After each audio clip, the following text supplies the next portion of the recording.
The internet is absolutely buzzing this week about people who are talking about storming Area 51.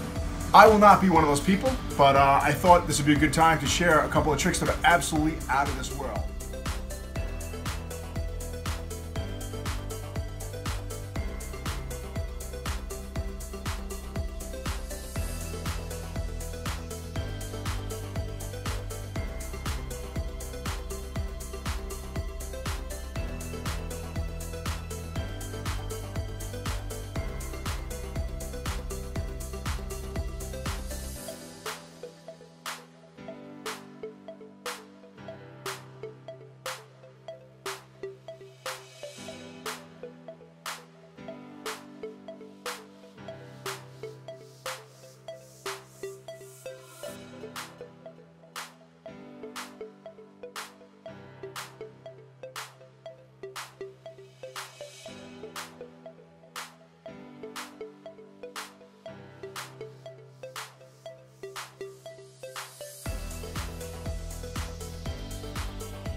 So the secret to these tricks is something called invisible thread, and you could make it yourself, or I would just suggest going online and buying it. I use something called loops, which is L-O-O-P-S. Just Google it. They sell them on Amazon, and if you look really close, you can kind of see it. There's like a little thread against my hand. You can see it if you look real close, and that's only because we're in the sunlight right now. But if you're in like a regular room with regular, inside light bulbs, no one will ever see this string.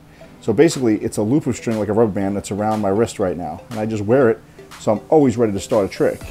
If you decide that you want to make the invisible thread yourself, you're going to get a pair of nylons, and you're going to pull one single strand out very carefully, and then you're going to tie it into a knot, and now you have your homemade loop.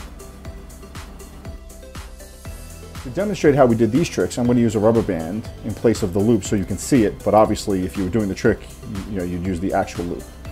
So to make this can move and fall over, I used a loop, like I said. You have to use a lighter can. This is a small double shot espresso from Starbucks. Like a regular bigger can might be too heavy, it could break the loop. So to make the can move and fall over, all I did was I had the loop on here and I ran this past the loop and caught it on the cap. And now, and of course the loop I could pull pretty far without moving the can because it's very thin. This rubber band will just stick. But I put it down on the table and then just doing some acting, and as soon as you pull far enough, the can just falls over. The fork is a fun one because you could really borrow a fork from anybody at any time and you're ready to go. In this case, I leave the loop on my hand like this around my thumb so that I can talk freely, I can hold the fork, and I can pass it around. When I'm ready to do the trick, I just slide the fork past it so it's on and connected like that. And then when you put it down and you move your hand around, it's going to drag the fork. And then as soon as you want to stop the trick, you just let it slip off, and then the fork is sitting on the table, and you can hand it back to the spectator. To make a bill float, you can borrow it from a spectator. You're going to fold it in half. Again, you have the loop on your hand like this, ready to go. And then when you place it on your hand, you're going to do like a magical move to the side like this. And when you come back, you'll slip one finger under the loop so that you can pull it back. Now when you flip over and you pull it back like this, the dollar is just sitting on top of the loop. Now you just move your fingers around like that to make it look like it's floating. And then when you're done, you're just going to flip it back and pull back with your finger, let go. The loop is back here again and the dollar is completely clean. You can give it back to the spectator. To make a bill float from a stack of bills, you're just going to put the loop around one like this. And then you put the rest of the bills on top like that. And then it's on the table. And as you pull away, it's going to make that one lift and you pretend it's floating. And then when you're done, you just pull it out like that and you're fully clean. You're going to have the card slipped between your hand and the loop like this. And then you're going to cut a few extra cards on top of that one.